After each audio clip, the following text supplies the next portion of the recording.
Trick is NXT, we are NXT, and the CW is NXT. Let's play Trivial Pursuit. My strategy is to get as many questions right as I can. Trivial Pursuit, series premiere this Thursday at 9/8 Central. Now at 10, Tim Walz and J.D. Vance face off over immigration, abortion, climate change, and health care during the vice presidential debate. The highlights and the memorable moments.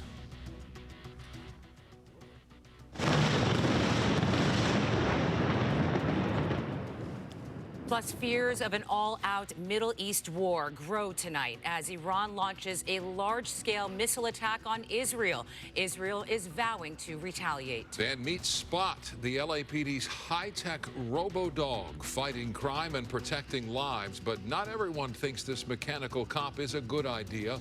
We'll take a look now on the news at 10.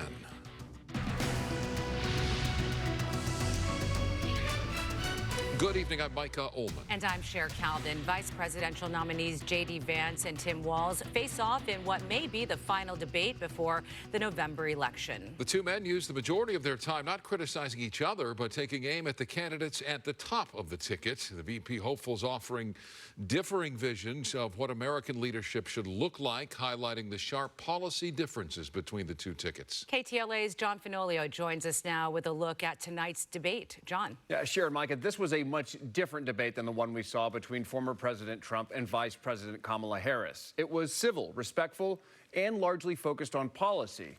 There were flashpoints over immigration, a vulnerability for Democrats, and abortion, a weak spot for Republicans. But escalating tensions in the Middle East were the subject of the first line of questioning.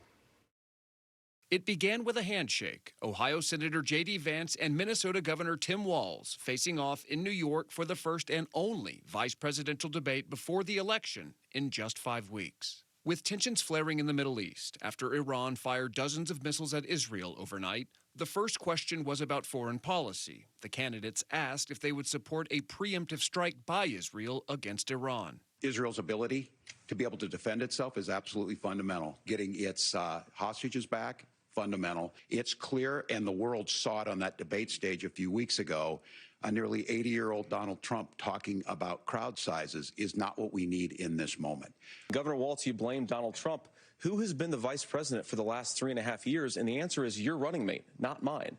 Donald Trump consistently made the world more secure. On immigration, we have a historic immigration crisis because Kamala Harris started and said that she wanted to undo all of Donald Trump's border policies. Walz firing back, blaming Trump for killing a bipartisan border bill. As soon as I was getting ready to pass and actually tackle this, Donald Trump said no, told them to vote against it because it gives him a campaign issue. There was a combative exchange over abortion. We can be a big and diverse country where we respect people's freedom of conscience and make the country more pro-baby and pro-family. This is a very simple proposition. These are women's decisions to make about their health care decisions and the physicians who know best when they need to do this. The candidates also sparring over gun violence, climate change, health care, housing, and the economy. So when people say that Donald Trump's economic plan doesn't make sense, I say look at the record. He delivered rising take-home pay for American workers. Now, Tim admirably admits that they want to undo the Trump tax cuts. Kamala Harris has said to do the things she wants to do, we'll just ask the wealthiest to pay their fair share. When you do that, our system works best, more people are participating in it, and folks have the things that they need. If the measure of a VP debate is to do no harm, do you think both candidates achieved that tonight? No, I think J.D. Vance actually helped a bit. I think he made this candidacy look, for lack of a better term, more normal and sane. And I think Tim Walz stumbled a bit. I don't think that he was a plus tonight. The big takeaway here, I think, is that J.D. Vance is just a good debater and a better debater than Tim Walz. And he was very measured. They were both very civil. Contentious at times, but respectful throughout. The candidates ending the night like they began it, by shaking hands. All right, tomorrow Vance heads to Michigan. That's where Trump's going to be campaigning on Thursday. For his part, Walz kicks off a bus tour through swing state Pennsylvania. Meantime, VP Harris is in Georgia and other states impacted by Hurricane Helene. Just 35 days until the election. Back to you. John, thank you. Tensions are high tonight after Iran launched its largest attack ever against Israel, firing nearly 200 ballistic missiles as retaliation for attacks that killed leaders of Hezbollah, Hamas, and the Iranian military. It is the latest round in a series of escalating attacks between Israel and Iran and its Arab allies that threatens to push the Middle East closer to a region-wide war. KTLA's Mary Beth McDade joins us now live in the KTLA News Center with the very latest. MB. Sharon Micah, on the eve of Rosh Hashanah, one of the holiest days in the Jewish faith, Iran launched its biggest attack against Israel. Now there are fears this battle could escalate into an even broader international conflict. Israeli Prime Minister Benjamin Netanyahu vows retaliation, saying Iran made a big mistake and it will pay for it. Israel under siege. Iran launches nearly 200 missiles into the Jewish state, lighting up the skies over Jerusalem and Tel Aviv, sending millions of people to take cover in air raid shelters.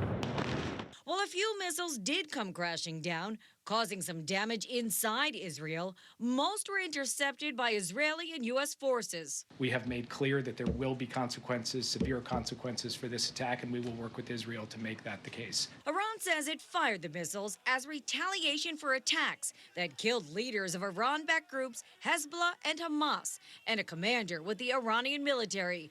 The Israeli military says Iran's attack will not go unpunished. Iran's attack is a severe and dangerous escalation.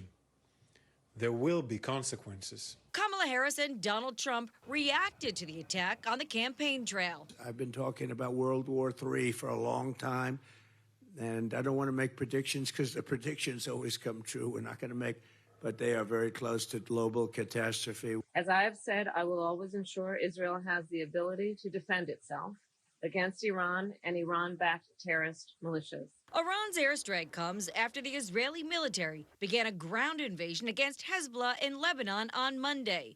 Israeli troops say they're trying to push the terrorist group back away from its border. Israel and Hezbollah have been trading fire across the Lebanon border almost daily since October 8th, the day after Hamas sent fighters into Israel, sparking a war in Gaza. Today, many Gazans could be seen celebrating Iran's action against Israel.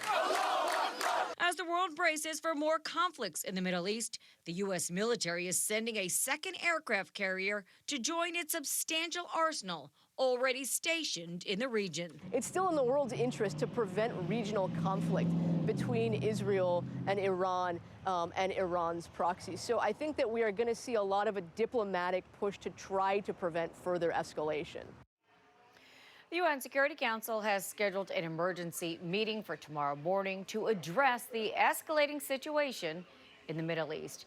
For now, here in News Center, Mary Beth McDade. We'll send back to you guys in the studio. All right, Mary Beth, thank you for that. Now to this, search crews are wading through knee-deep mud and debris looking for victims of Hurricane Helene. Hundreds of people are still missing, and authorities say more than 160 people have died in 6 states. The powerful Category 4 storm made landfall in Florida last Thursday with 140-mile-an-hour winds. President Joe Biden and Vice President Kamala Harris are heading to the impacted areas tomorrow.